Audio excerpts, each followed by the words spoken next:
Hi, everybody. This is Dawn Mitchell, and welcome to Dawn of Sports.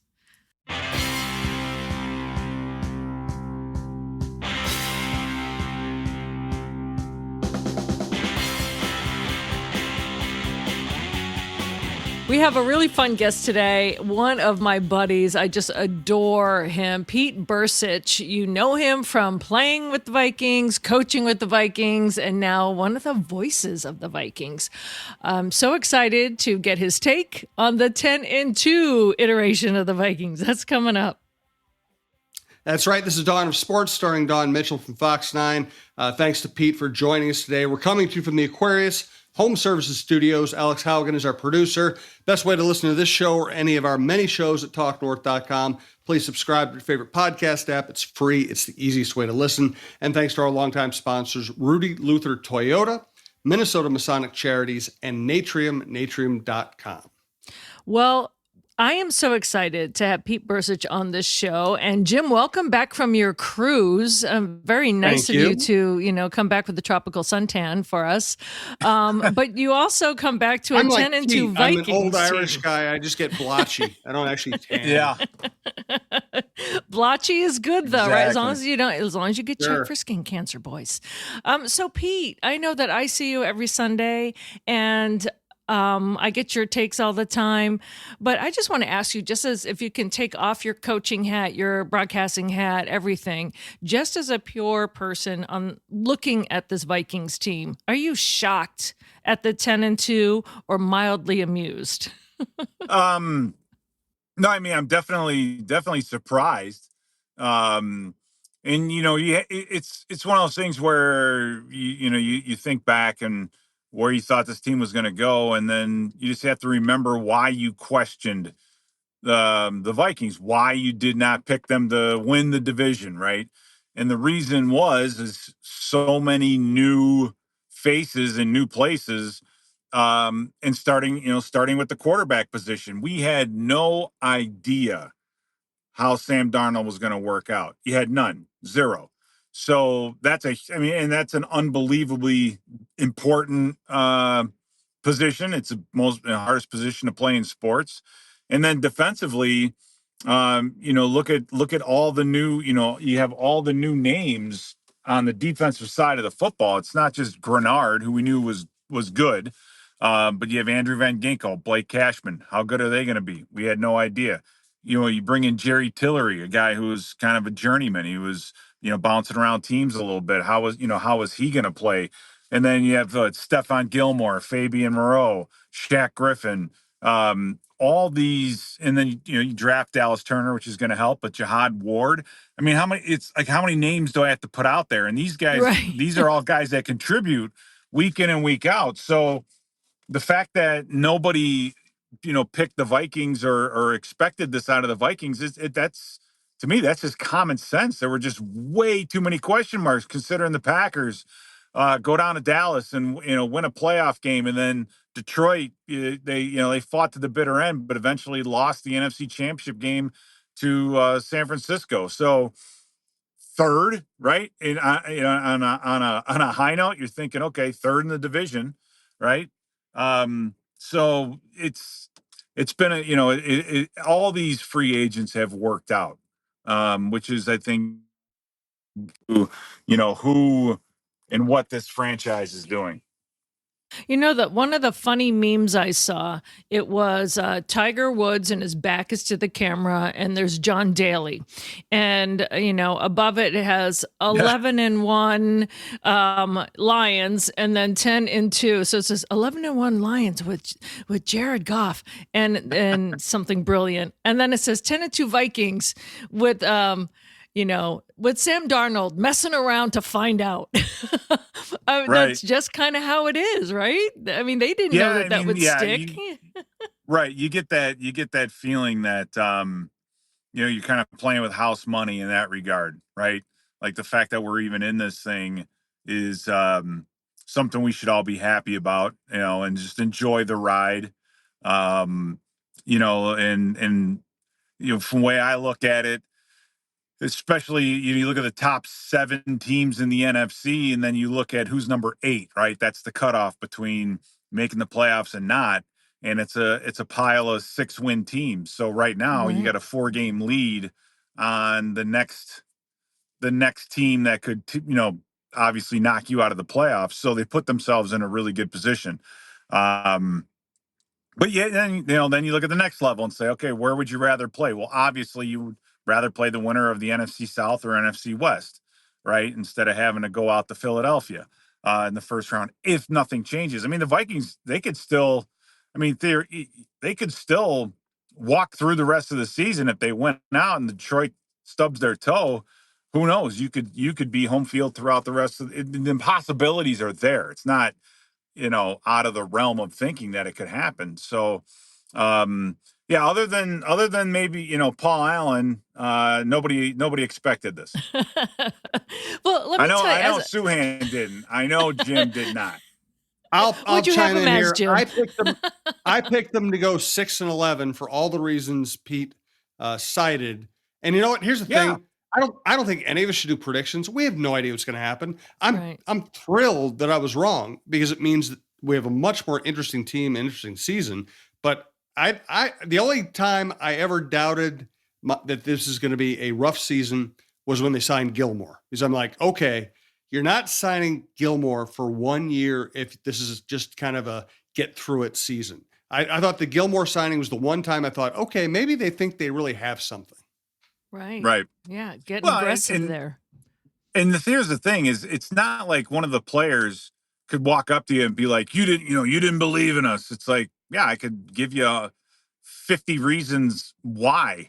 Like, I just went through all the free agents. It's like there was there were way too many question marks, and being, trying to be common sense about it.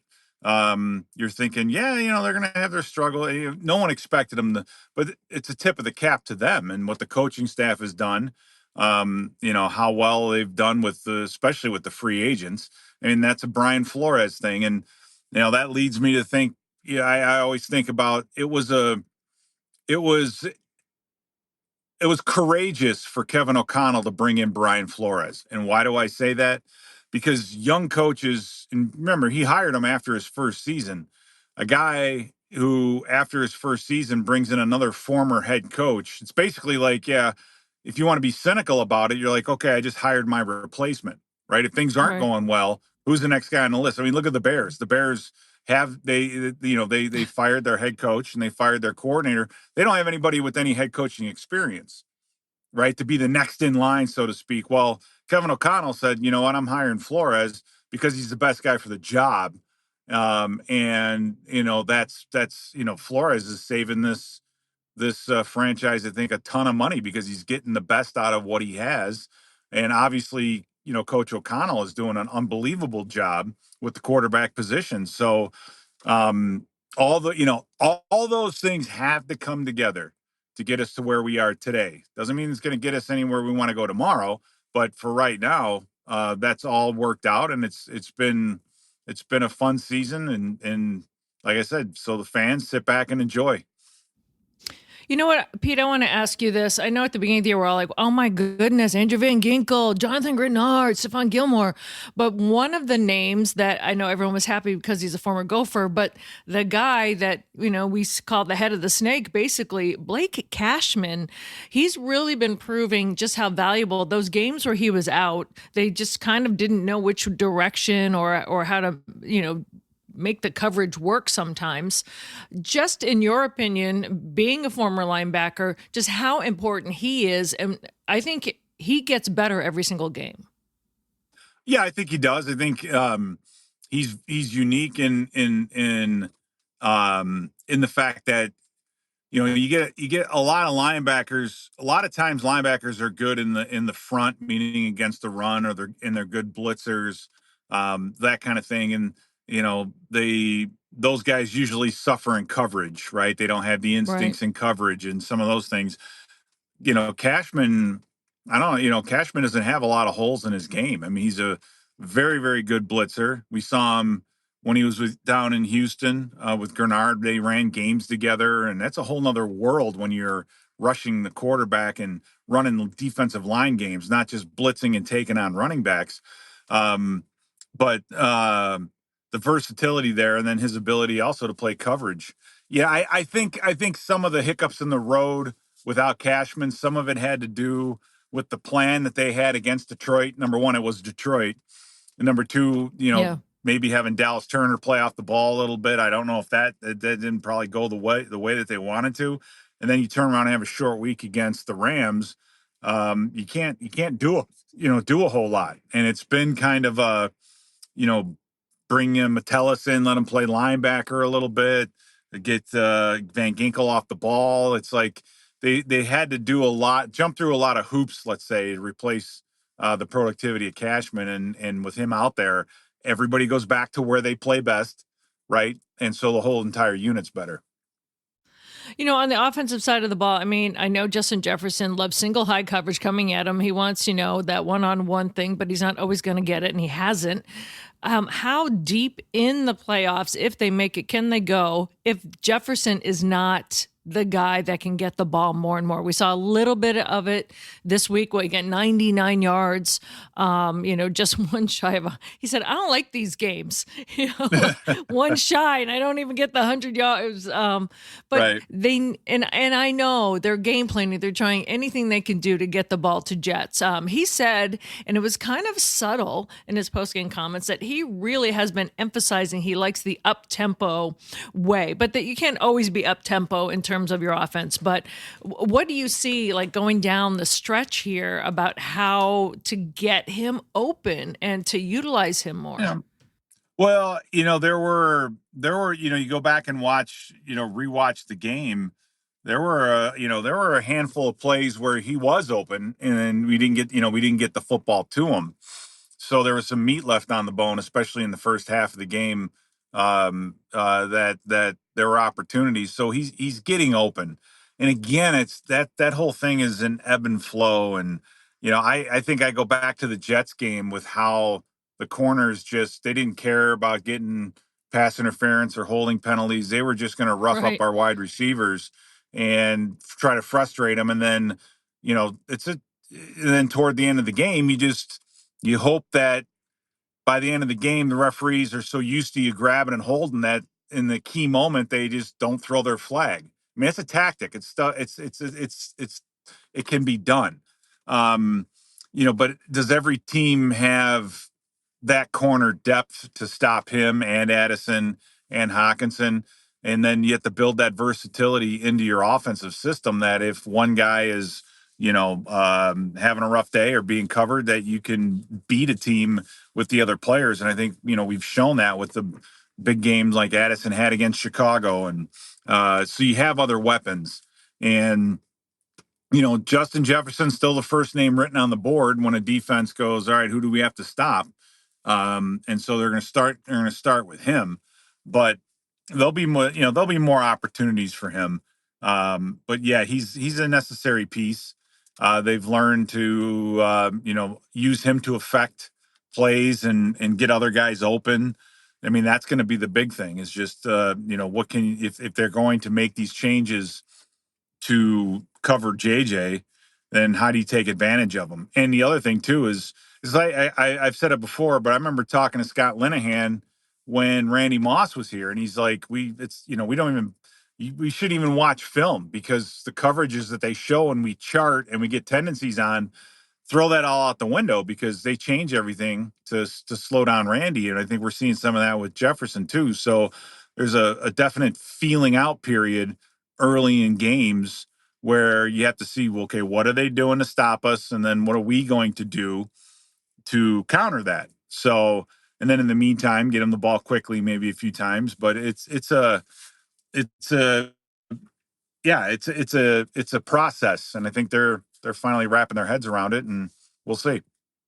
Yeah, that's what Jet said. He goes, we don't even need to look at film because it's not what we're going to see on game day. So we might as well just react, Exactly. It's in a lot of ways that's true, and it's happened before, right? So when he says that, that's where he's coming from. Awesome. We're going to take a quick break because Jim has to thank his BFFs coming up. This is my favorite part of the day after talking to you, Pete. Yeah, let's take care of the business of the business. Thanks to longtime sponsor and longtime supporter of women's sports in the Twin Cities, Rudy Luther Toyota. Ready for a women-forward car dealership?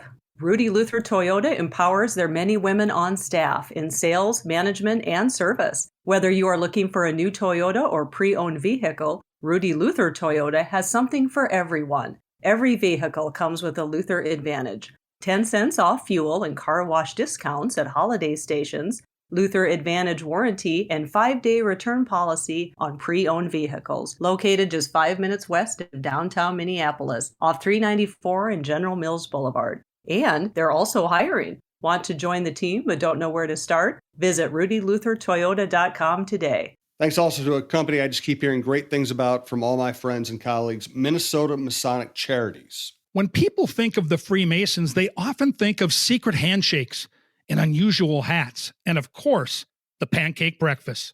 Minnesota Masonic Charities would prefer that you think about the work that they do right here in our community. Places like the Masonic Cancer Center at the University of Minnesota or the Masonic Children's Hospital and the Masonic Home in Bloomington. They are just a few examples of the important work that the Freemasons support here in Minnesota. As part of the largest fraternal organization in the world, Masons have consistently answered the call when it comes to charitable needs.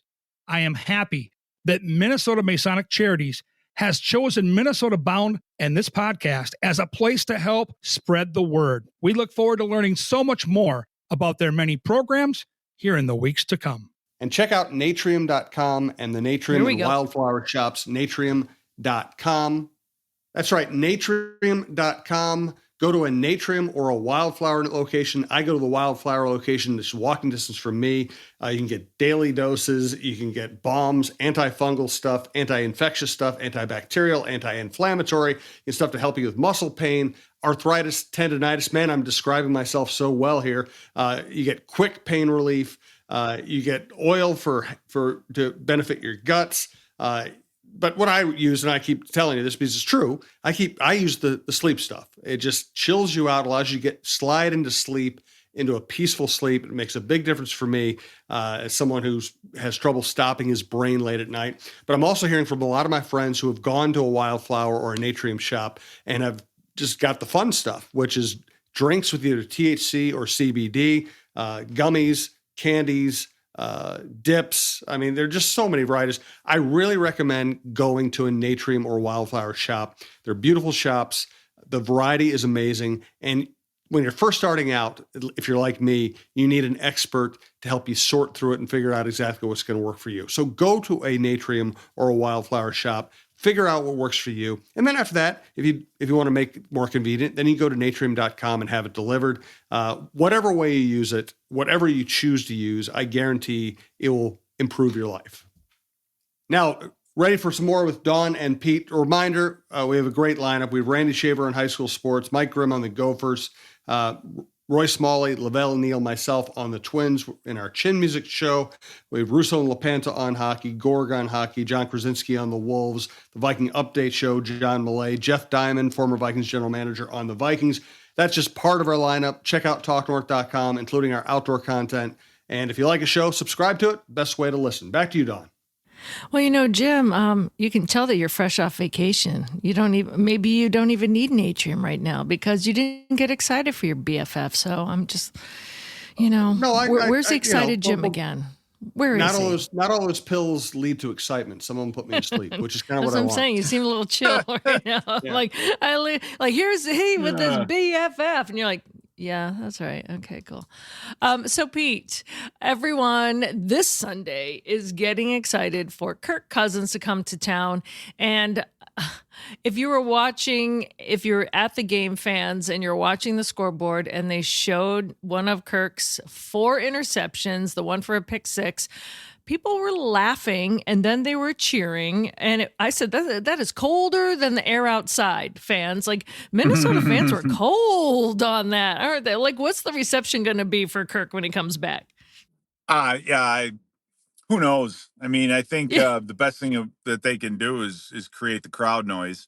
That never helps an offense. With Kirk, do you think he'll be cheered though? It's kind of like I don't know. It's the never Kirkers out there, the guys that never liked Kirk, they're all happy. He played well when he was with us. He He certainly is who did. he is. Meaning, if you give him time and you turn this game into like a 7-on-7 drill, he'll throw the ball up and down the field on you no matter what. I like Darnell Mooney. I think he's a good receiver, so he has some talent on the outside. And if you're not careful, you'll see a certain side of the old Kirk Cousins where it's just up and down the field.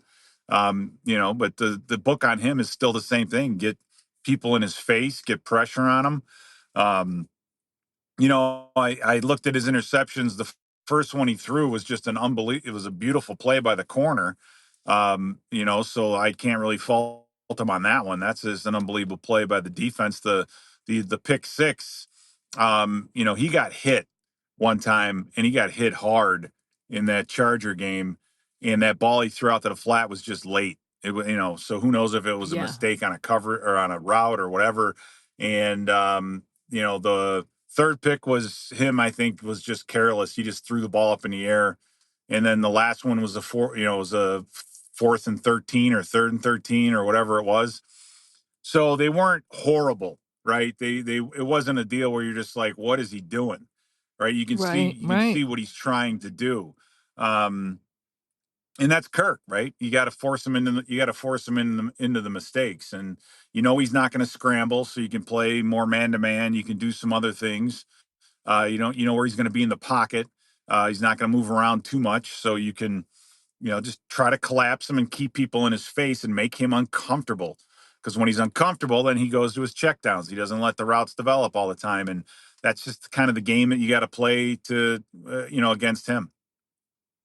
He also, you can't underestimate the fact that he seems calm. Yeah, you like that, all that stuff. But he's going to be fired up to come in here. And we saw when he was with the Vikings, when we went back to the Commanders, and how he took care of business there. It was on, the show quarterback, the whole deal. When he's fired up, he can come in here and be dangerous. So, oh yeah, tell me, Pete, what it's like. I know that the majority of coaches and players like to kind of play down that emotion of coming back to a team, but it is a real factor. Some of the players now, like Jonathan Graham, like it is real. Like those emotions are real. Somebody's got to keep them in check. You got to unleash them. But yeah, whenever people say, "Oh, it's just another game," it's not just another game. No, yeah, I agree. I agree with you on that. For him, he's obviously familiar with the stadium, familiar with the surface, familiar with everything there. So, he'll probably feel more comfortable that way coming into this game. When you're a quarterback in the NFL and you've been around as long as Kirk, you've played in some big games, right? You've been through a ton emotionally. So this is just kind of one more log on the fire, or just one more game. So, in that respect, him being such a veteran and being around for so long, I would have to believe him when he's like, yeah, it's kind of, another game. It's going to mean a little bit more.